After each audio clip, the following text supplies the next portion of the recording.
there's so many things that people come out of these experiences with that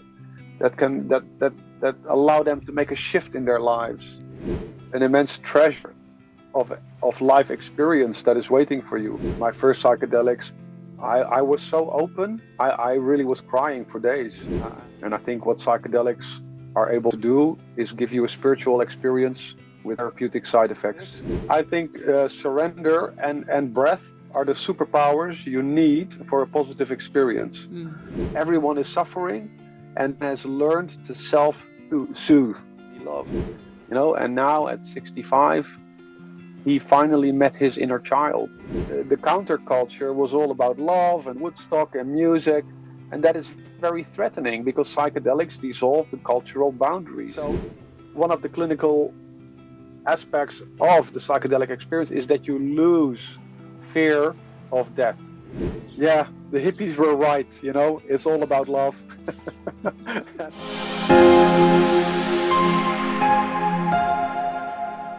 Welcome, dear friends, to the very first podcast of Keep the Spirit Alive of Jack Lunar. We're going to do a very nice series of podcasts about psychedelics, about mushrooms, both functional and psychedelic mushrooms, and everything in the same realm. And for this first interview, we're interviewing Luc van Poelje. He is actually the CEO of Psychedelic Insights. And Psychedelic Insights offers private psilocybin sessions for personal transformation. And for the clients, they offer a one-day and custom experience where they will be prepared by a professional psychedelic coach team. And for many, this has been a profound life experience. They have guided over 1,500 clients from all over the world. And in this interview, Luc is going to tell you all about that, but also his personal view on the use of psychedelics and what they can do for this world. Thank you so much for listening to our podcast. And you can also support us with buying our products online. For now, we are wishing you a lot of beautiful insights with our interview with Luc van Poelje.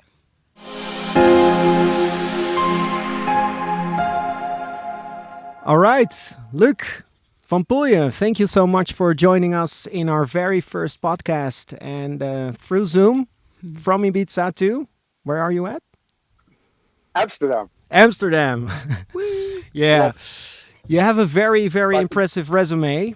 I've written it down. Luc van Poelje, the founder, CEO and teacher at Psychedelic Insights, a Royal Netherlands Marine Corps veteran, plant medicine advocate, entrepreneur, ocean sailor, mountaineer, and rainforest explorer. He's an Iraq veteran and trained in the Arctic, jungle, mountain warfare, and survival. His life changed after his psilocybin and ayahuasca experiences in 2013. He ran an emotional health education service for 4 years, including walking therapy and lifestyle coaching. And he was a public speaker on mental well-being, especially in youth prisons, where he gave 40 plus talks on emotional health, where he inspired the most serious offenders in the Netherlands. Impressive resume. Yeah, my resume is all over the place, and all this military stuff was when I was still a kid, under 25. So the most positive thing about that was, well, it also inflated my ego, but the most positive thing is that I could just play in innocence because there was never really any serious combat or anything, So I'm really blessed that I have navigated that whole experience without what I would call like soul damage, And so I'm just privileged to have experienced it because I've learned later in life. I've learned early in life that I wasn't an academic, but I've learned later in life that I can't absorb anything that I'm not interested in. And when I do have an interest, then I can really dive deep, like psychedelics or some other aspects of my career. I also had a 15-year corporate career, but psychedelics saved me from insanity as well. But I'm sure we'll talk about that also. Thank you for that introduction. So how did you become involved with psychedelics in that matter?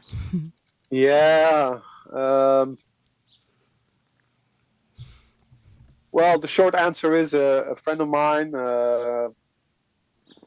Sasha. She tipped me. Look, I was never really into quote unquote drugs. I was a happy fool. Just doing a lot of sports, extreme stuff, uh, feeling alive,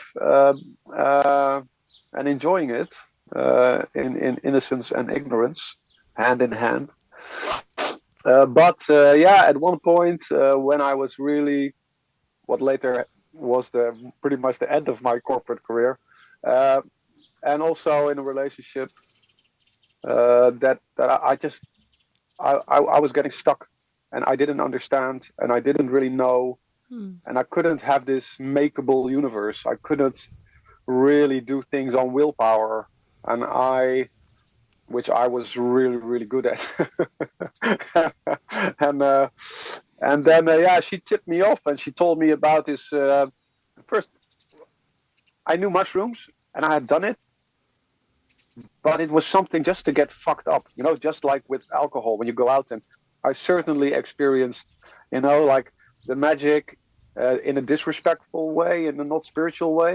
Hmm. And then I heard also about ayahuasca,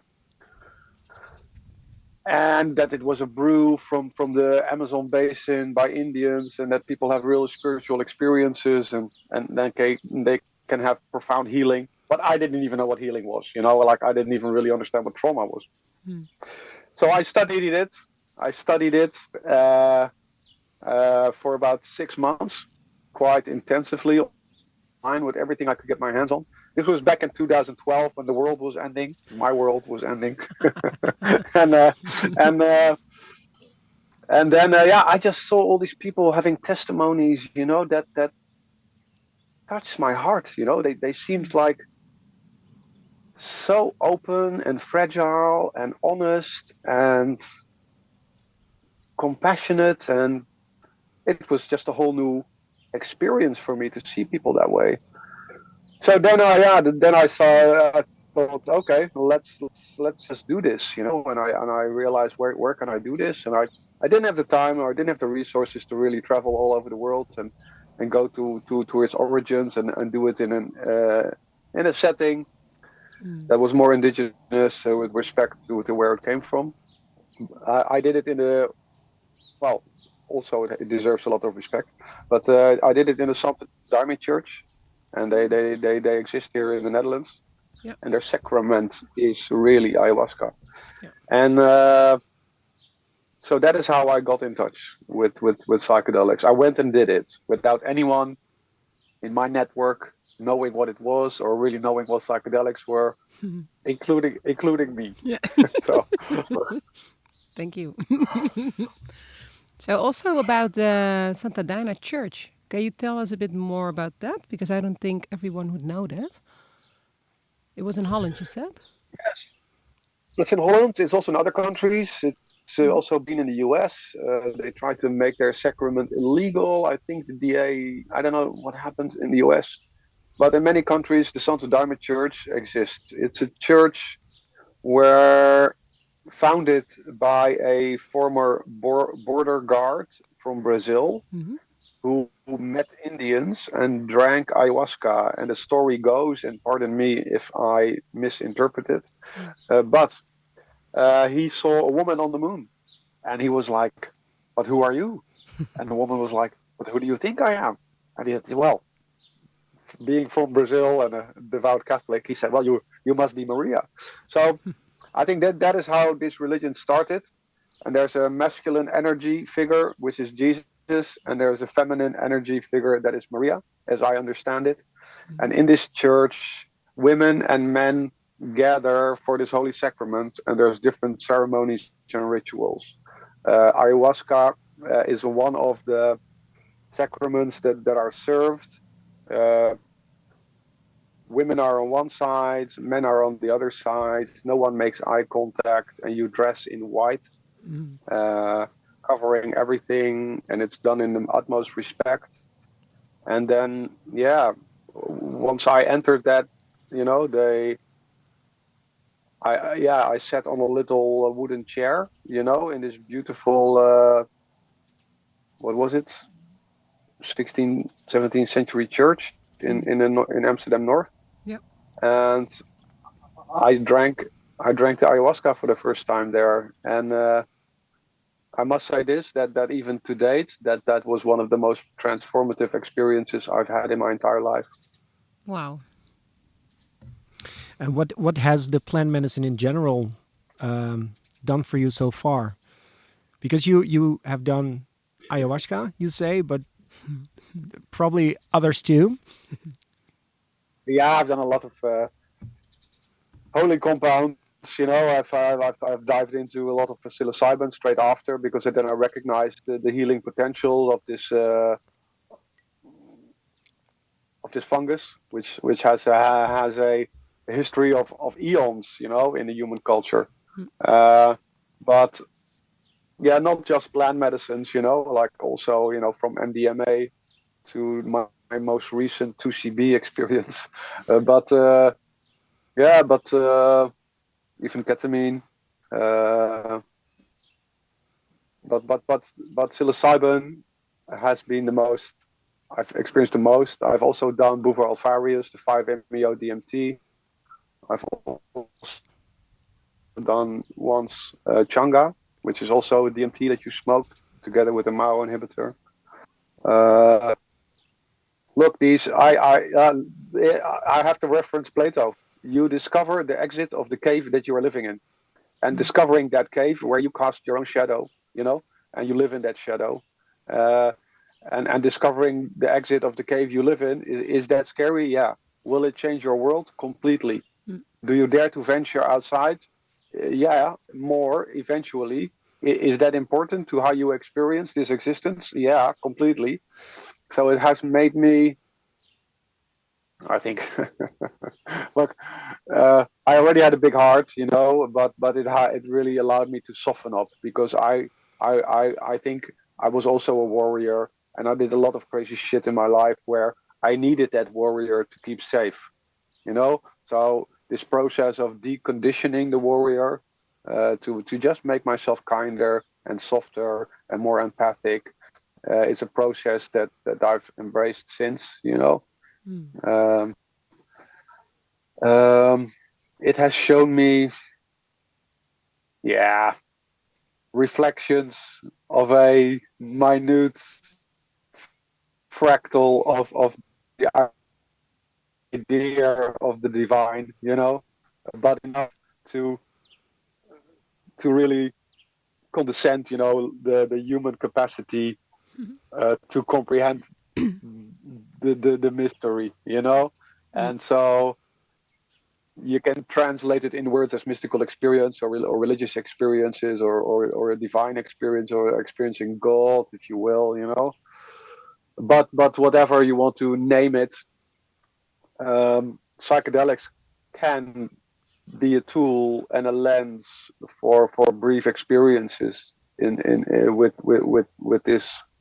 with this field, just like it can cast a lens on your own psychology, and help you access a field of information that is normally not accessible, like your subconscious, So would you and with say, all the good that it can do for you, yeah, yeah, yeah. Mm. So would you say it made you a different person? I would say it would make, yeah, it made me different in the sense that I think I've become more, a little less of a loudmouth, a little less arrogant, a little more patient, a little more kind, little bit of everything that is more soft and open, I think. And is Yeah. there one? Well, we talked about plant medicines, but you also mentioned MDMA and 2CB. Let's call it just self-administered medicines. Um, is Yeah. there one that really stands out for you? That you say that helped me the most, or is it maybe a combination? No, I don't think they're really the combination. Well, I mean, they are all part of my life experience, and they like I cannot really compare them, but Yeah, if you are talking mystical experiences, then like the Bufo Alvarius 5-MeO DMT is like the immediate dissolving in light, where if Mm, you want to reach that stage on psilocybin, mm, you need a high dose and you need to completely surrender and you need to be relatively past, be able to navigate past your psycho discomfort and your own personal issues. If you can go there, it's never a given. So they have given me different aspects of realizations and I guess more consciousness really mm, on different levels of me. You know, mm, also with MDMA, I will never forget. Because I did have yeah, some enlightened alertness. Not to call it PTSD. But I remember my first MDMA experience. Like it was immediately therapeutic, mm, realizing that really everyone is just trying to be nice. Just trying to be sweet, and uh, and so even for couples, if you this is the biggest gift that you can have is to close the curtains, light the candles, and have an experience like this, or with 2CB, mm, or with MDMA. So I've also had experience also with LSD that are just like life changing. mm. They it tends with LSD tends to be less psychological with me. It's more of a purity of things that just come in an overwhelming way that just leave you stunned. If it's classical music or the night sky or so yeah, it is just I see psychedelic as lenses, and also that you tune the brain chemically to receive certain fields of information, and that field of information is different if it's done by psilocybin. It's different if you have cortisol or adrenaline, Mm. or if you just have dopamine, or if you have DMT, or if you have MDMA, or just serotonin. So they can affect you on a different level each, and they will affect you differently every time you do them. Mm.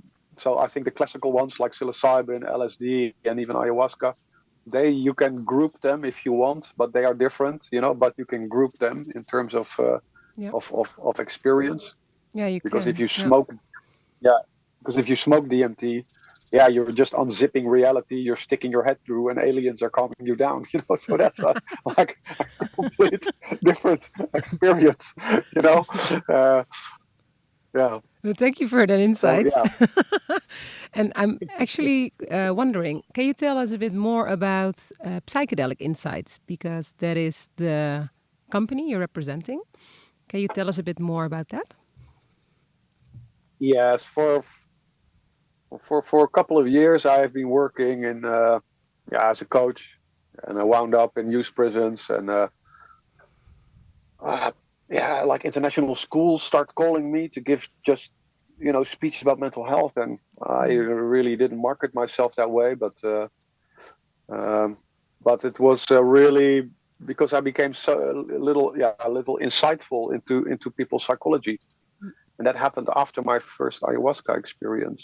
I could really relate to people all of a sudden in a on a deep level, and I could verbalize these things in a way that I don't come across as a someone that labels a certain affliction or something, and I like to make complex things simple. Um, so at one point, I had a completely different life from a corporate life, and I just let the universe decide where I was going. so, so, yeah, I suffered the affliction of becoming a radical hippie. But at one point, they made ayahuasca illegal, and they already made shrooms illegal, but the truffles stayed legal. So then I just witnessed this, and I thought, okay, why are they making it illegal? And they had like the reasons are unscientific. Just like it is unscientific how these dangerous drugs are classified. It's just unscientific, Mm. so they are illegal for false reasons. Yeah. So I thought, you know what? These experiences are so important for humanity and on a personal level for people to experience these things. that I want to give my time to be able to allow people to feel safe and have a guided experience. But that was really when I literally made a website and offered my services, and then and I looked for people that could help me provide this safety net, Yeah. and that was a journey that is still ongoing, where I work with an entire tribe of beautiful people that all have a lot of experience and all are on a healing journey, and they all have the courage to face their own reflection, in the psychedelic state. And yeah, they have guided, hundreds and hundreds of our clients. Yeah. And our clients come from all over the world. 99% of people that we see, they fly in from all over the world. The 1% also is 90% expats that are living in the Netherlands, and a few Dutch people. But Nice. I can count them on one hand, and we've almost done. Yeah, we're closing in on 1,500 clients. Like it's unimaginable. So it's been an incredible ride to have witnessed and to have guided people in and out of high dose psilocybin truffle experiences. Um, yeah, if I really think about it, all I can do is just cry. It is just too beautiful, Mm. that you can that people are touched in their hearts, and they can recover themselves, and they're allowed to exist, and they believe that love is eternal, and Mm. they have made peace with their inner child. Or there's so many things that people come out of these experiences with, that allow them to make a shift in their lives, you Mm. know because everyone has a unique life experiences, and most is not overly nice.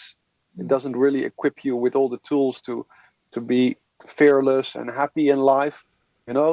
So we see all that suffering, Mm. and we see what psychedelics do, and so it's been an absolute privilege to do this work, because I see it as the most valuable way I can spend my time here. Wow. Beautifully said. Thank Yeah, you. it's an incredible way to do something for the world and make this world better. Mm. And you mentioned that you have a team around you. So when you started, you had an experience yourself, and you decided that you wanted to do something with that. So you gathered a team around you. What kind of people are that? Yeah, first of all, that happened like at least 5 years after I had my first psychedelic experience. Only then, when the mushrooms or ayahuasca was made illegal, then I had to come out of my lazy chair and say, okay, now I need to step in, and I want to contribute in doing this work. Um, I forgot your question. What was your question? Your team, about your team. Oh yeah, my team. Yeah, what kind of people are in your team? What kind of people I have in my team? Yeah, they are men and women that have had experiences also with psychedelics, that have made them realize that they have made realizations about their own healing, about their own path, which never ends, and it's which and all this healing is a very painful path. It's not like you take drugs and you feel good and then that's the end of it. You have to face your dark side, and give it off, so you can navigate things more easily, and so these people, they are super kind and softly spoken, and they have a warm energy, and they have also, in all their softness and all their insights, the courage also to do deep dives and to heal themselves. And they all have a history of uh, of this trajectory. Some have had, you know, also corporate careers in the past. Some were musicians, Mm. um, and the women, yeah, they also had normal lives until they didn't, And then psychedelics helped them heal, or helped them make sense of their life, as a mom, or after a divorce. and then that seed is planted, and then you have your path. So some people have worked also in other psychedelic companies, and they are like freelance trip guides, if you will. Some people have had a lot of coaching training. They're therapists. They all have their own business as well. Uh, yeah, everyone still does psychedelics. So every time I speak to people, they're like not always available because they're all literally all over the place, diving into DMT, ayahuasca, ketamine experiences, or going on retreats. But yeah, we have a tribe of about I don't know, it fluctuates in how much clients we have, and uh, but it's a large group, and so I just feel humble and privileged that to be able to work with them and learn from them, and a lot of clients were served by them, and they've changed many people's lives just by facilitating this work to a really really wide audience of people. It's really interesting that you have, when you were introduced to ayahuasca, it changed your life, and now you're describing the people that you work with. They have similar changes, and that's probably something that you want to bring to the world, right? Is that also what the clients are looking for? Some changes like that, or is it broader? Yeah, I wouldn't say like I a little bit lost the drive, to change the world. I must say, I was pretty angry with the world actually when I did my first psychedelic, because of all the. I think if you know how the world really works, then you become either very depressed and angry, uh, or you want to, yeah, or you want to, live in a cabin in the woods. Yeah. and, Also a and good idea. or, or or on Ibiza, Yeah. so so yeah, people have the same trajectory. I think. I think also, in my philosophy, what I believe, that has been changed tremendously, and so I think, if you take them, then we are all here to learn lessons, and I think the people that we work with fully embrace the fact that we need to learn things, that we are incarnated or reincarnated, to have lessons with our soul family, and that these lessons are hard, and it takes courage, uh, and you can't rationalize it, and I think ultimately, if you have the courage to make this journey to the heart, and to really feeling and being comfortable with feeling what you're feeling, then yeah, there's an immense treasure of life experience that is waiting for you.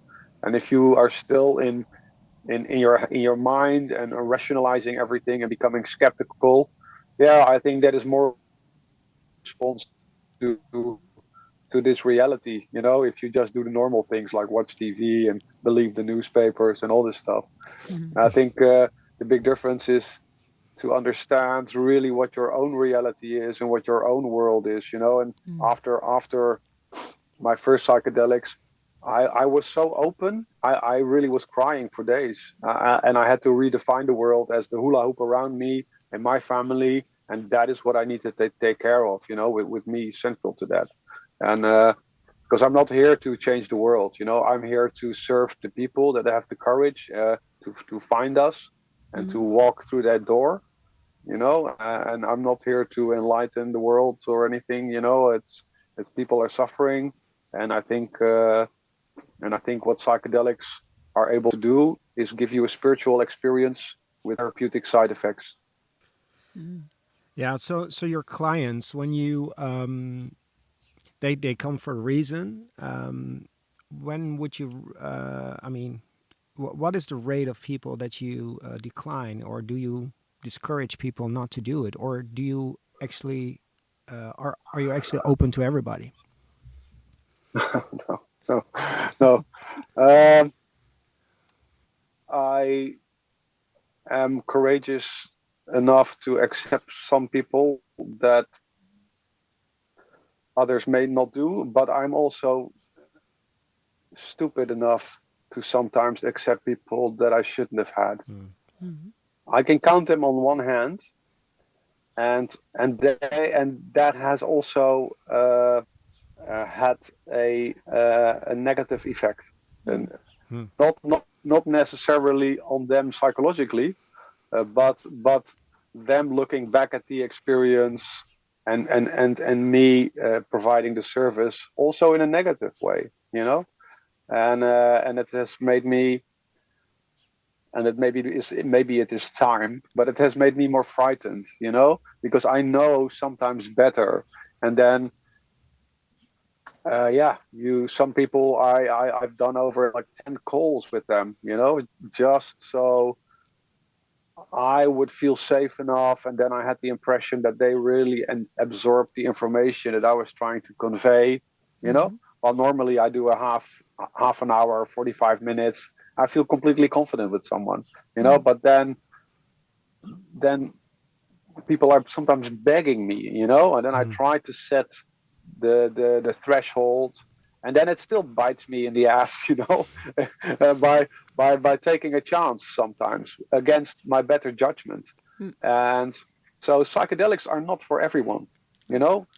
Like there's so many people are suffering, and if you want to ask me, what do my clients look like?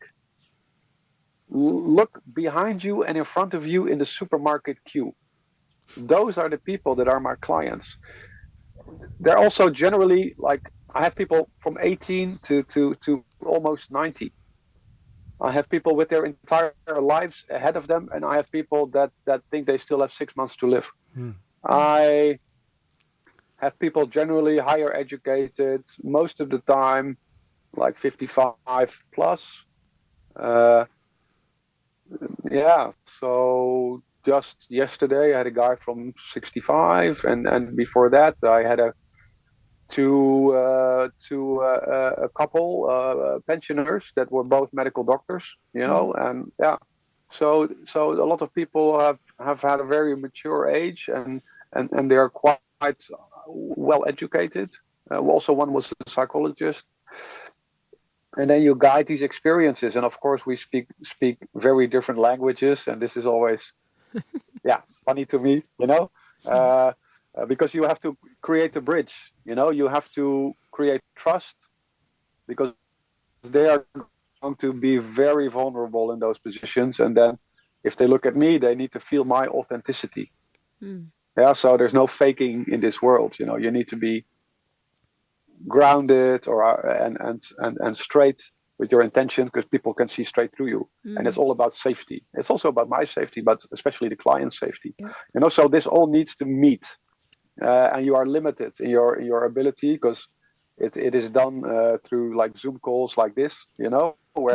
where we get introductions, and we get preparations, and we get intention setting calls, Mm. and only then do we meet people in the flesh, and undergo the real experience. Yeah, thank you so much for expressing that, because I can imagine when you surrender to the process of the psychedelic journey, it is more easy, right, to work with the plant medicine. And if you guide Oh people no, with it's an that, absolute, yeah, if you guide people in it, that, can you express a bit more about, what is a client you can or cannot work with? Is that also influencing the surrendering process, or does it come with many more things that you would look upon to? yeah, it's very interesting that you mentioned this. I think surrender and breath are the superpowers you need for a positive experience. Mm. And generally, women are much better at surrendering than men, for all the obvious reasons. Hmm. Because men don't really learn to deal with emotions. They get to overshout it or fight as a response or inflate themselves, and I know everything about that. and and and so there are medical reasons not to see people. Like people that are on lithium, it's absolute no go. People that have bipolar, it's very, very risky. Uh, SSRI drugs really inhibit the ability of a client to actually experience the psychedelic. But we've had a lot of patients from medical doctors in the US with people that are unable to go off SSRIs. So we have a lot of experience in providing psychedelic experience to people that are still on on SSRI drugs, antidepressants. But if someone is unable to pay attention and absorb the information, that is really a red flag. Yeah. If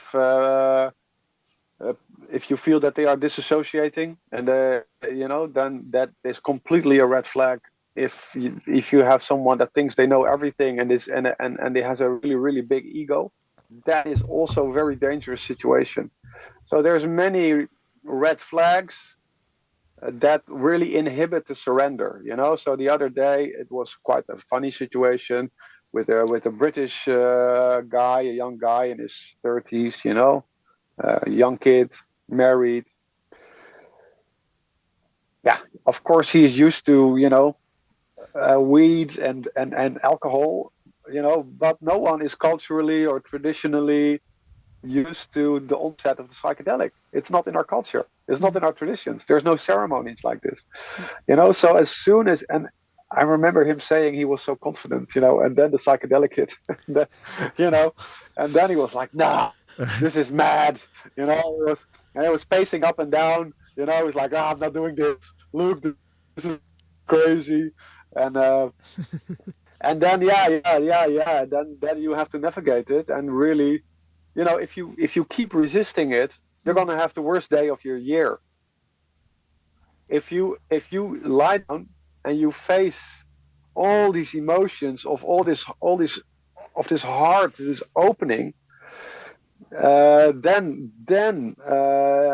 yeah, in his own words, as soon as he did it on the floor, he didn't want to go to bed. He lay on the floor, and then it was the most beautiful thing that he had ever witnessed, ever experienced. So it takes a little bit of courage to step forward and be interested in an actual experience. Uh, to be able to surrender is something that is easier said than done when when your reality starts to change and you start to feel a lot. When you need to lie down, and if that's not enough, as soon as you close your eyes, the circus can start. People see fractals and geometric spaces and undefined colors that are new to them. There's a whole spectrum of multidimensional experiences creeping up on you. That is enough to frighten a normal guy or a normal woman. That's why the preparation is so important to also make agreements about you know uh, the flight instructions. That you're not going to go outside without guidance, and that you don't lock the bathroom door, and that you accept guidance, and that you leave your mobile alone. Some people are Safety. shy because everyone becomes their own inner child. But some people halfway down their trip coming back from the bathroom, they're like, yeah, I need to call my friends. Everyone needs to do this to be in the drinking water. Like, no, let's not plan that for later. Let's go back to bed. And so we always have to navigate these things. But really, it can be fun and games, also especially on a light dose. But no, it's not safe for everyone. People have as diverse backgrounds as there are people. And unfortunately, most people don't have a background that really empowers them in a way they can regulate their emotions in a healthy way. That is so rare, and that is really why people come, because everyone is suffering and has learned to self-soothe, to regulate their emotions and to trust that things will be okay. I think that is really where the gold is that you can discover or learn to discover with the help of psychedelics. Yeah, so you are your clients. Sometimes you decline them, but there are still people that are very interested in taking psychedelics and might even be not suitable for it.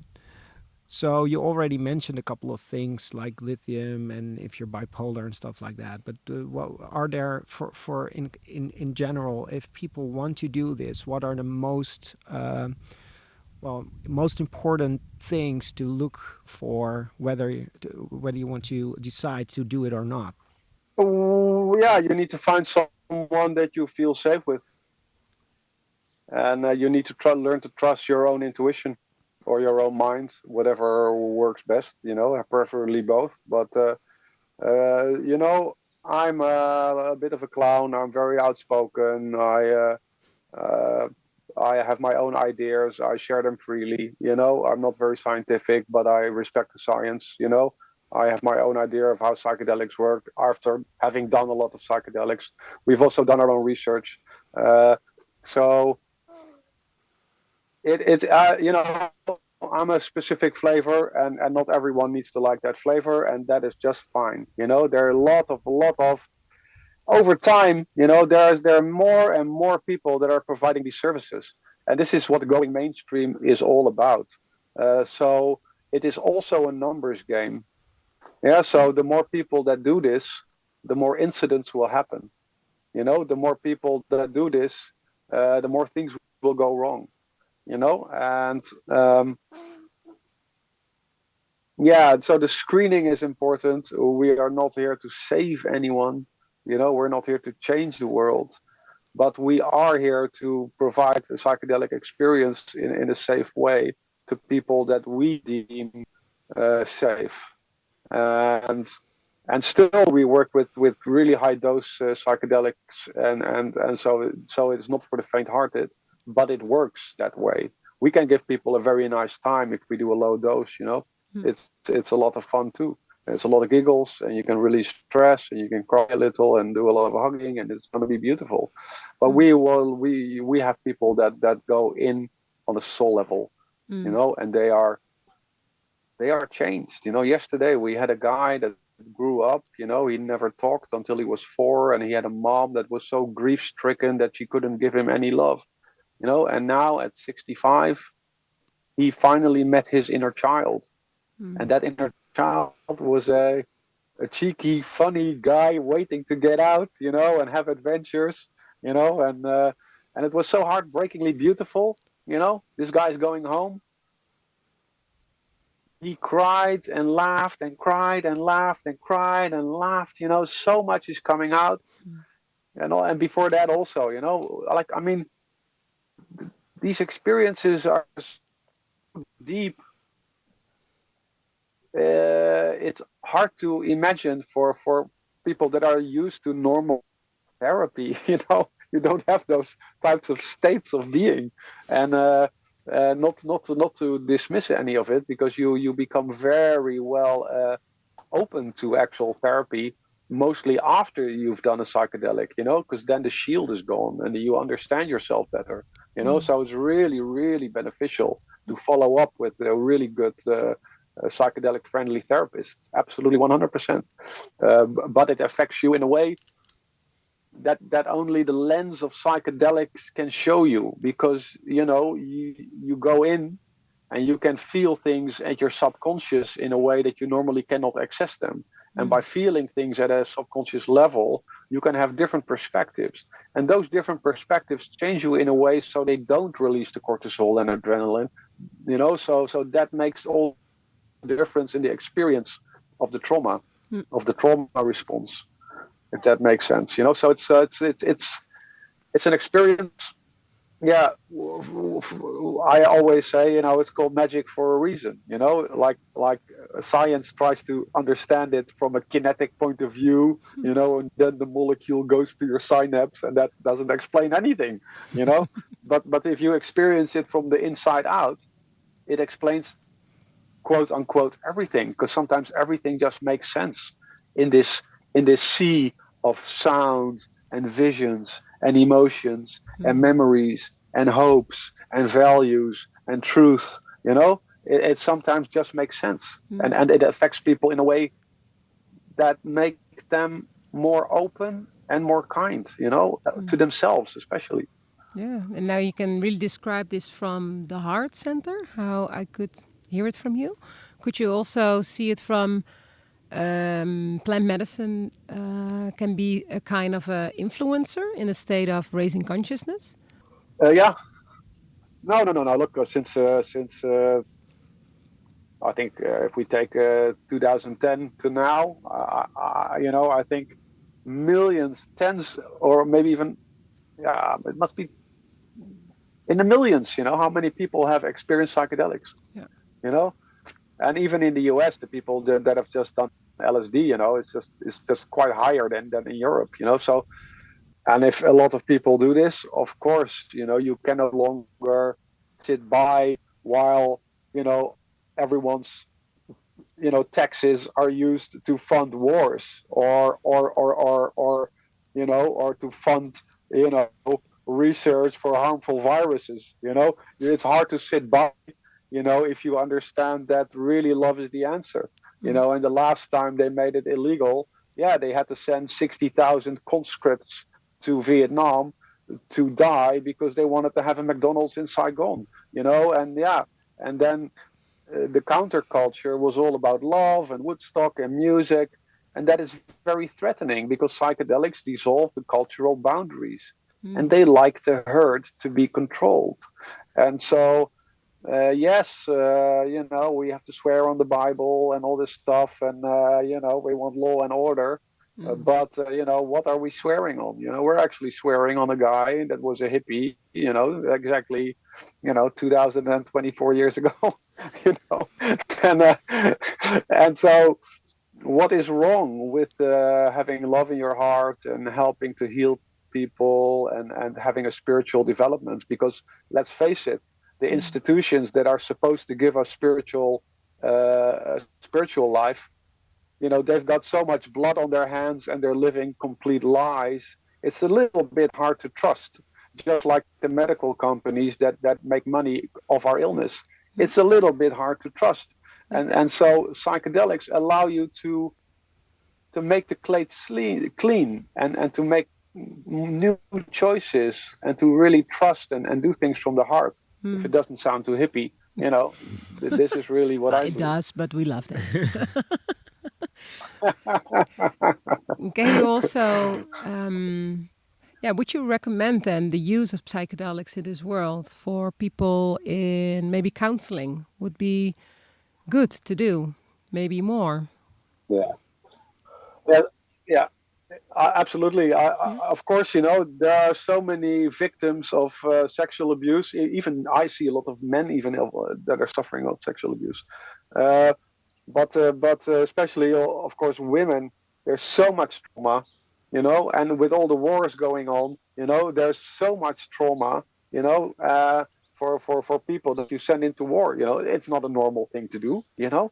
Uh, so there's a lot of suffering going on, and you're not going to help all these people with just drugging them up, and you're not going to do it all by just talking to them Mm. or asking them how they feel. Okay, I'm charging.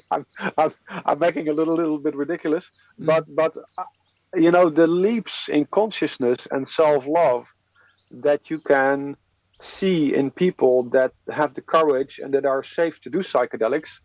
Yeah, this is also reflected in the research. So it, Mm. it will be beautiful if that gets a place in our culture and our society. Mm. There's a lot of research with MDMA for trauma, which is great because the first thing after a trauma is I never want to feel that way again. So you really sever the connection to your heart, which is logical. Like MDMA really reestablishes this connection. What I believe is that psilocybin is more capable of doing the actual healing through insights, Mm. because you actually zoom out of the pain, because you can see things in a larger perspective. Uh, and so I certainly believe there's a future, because the psychedelics are unjustly, unscientifically classified in our laws all around the world. Mm. And now they are medicalized, so we can find the exit of this sin bin, this political sin bin, based on science. This is very positive. So the genie is out of the bottle. Mm. But there's also a danger involved in medicalizing psychedelics. Yeah. It gives you an incomplete picture of what it actually is. Because I think that the therapeutic effects are side effects of a spiritual experience. Mm. Because you cannot see yourself uh, as a victim through uh, these perspectives.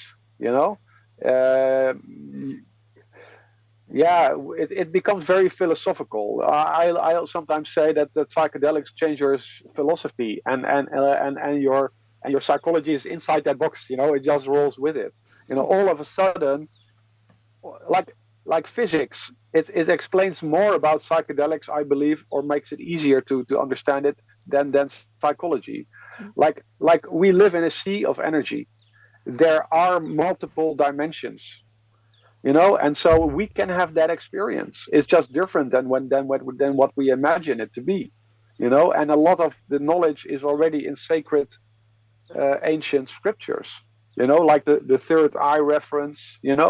But as soon as that door opens, your inner eye, will illuminate, yeah, what you call dreams, or the psychedelic experience. It becomes so real. And if you don't think it is real, ask someone who just had a nightmare if that is real. So it becomes really, really True. true.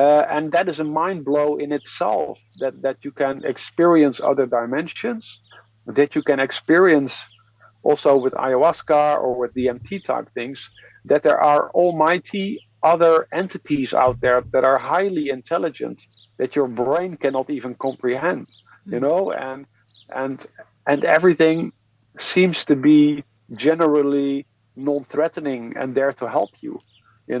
We don't see that reflected in our religion. There's a devil, and you better pay attention. Or there will be a price to pay. I don't think that in the spiritual sense, that is the case. You only need to look at the near-death experiences of people, Wow. to understand a little bit of what is true. And you can reason that away as brain chemistry, but then this talk is not meant for you. Yeah, true.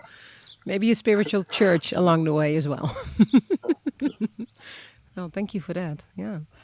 So, considering that, as well as you speak about a dream state, I'm very curious. For yourself, do you have any inspirational dreams that you would love to share?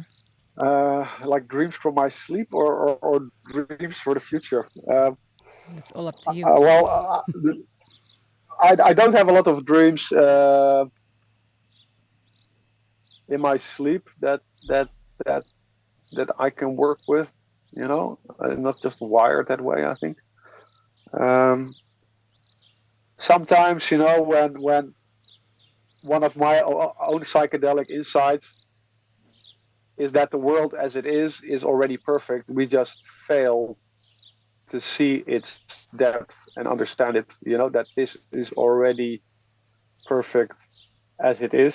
Mm. Of course, when suffering happens, the suffering is real. But we are already so far into normalizing dialogues about psychedelics, and meeting people that have done psychedelics than say 10 or 15 years ago. Mm. So this is already great. It's funny sometimes to hear people say after a psychedelic experience, yeah, the hippies were right. It's all about love, and, no, and moving out of the city. But yeah, it's always a deeply personal experience. It's I see a world where more consciousness will lead people to want to lead different lives. And if that is reflecting in voting on a different party, and there's great research about this, it's called that the psilocybin experience can change your political beliefs. but or if it allows you to eat a healthier life, eat healthier foods, Mm. or to be nicer to your neighbor, or to help a stranger, or to tone down your inner critic. It is all for the betterment of the individual, the people you love, and at that for the world on a larger scale.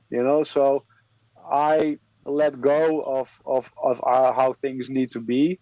Mm. Um, so I cannot predict it. I think looking at the U.S., they dangle that, oh, maybe we can vote on a bill and then we're going to legalize psychedelics, yeah, and then they don't, so Mm. it's going back and forth. I think psychedelics are very threatening to the power structures that we live in. I think psychedelics can liberate you from inhibitions that you didn't know that you had. It can make you unplug from the matrix, so to say, and it can allow you to lead a more loving life. So if you have kids, then how can you become a better parent? Like, isn't that the most important thing? And so I see them making the world a better place, uh, just by looking in the eyes of the people that I see. And Mm. I hope there's just a lot of other people that have positive experiences, and that obviously more good is done than bad, working with psychedelics, which I believe.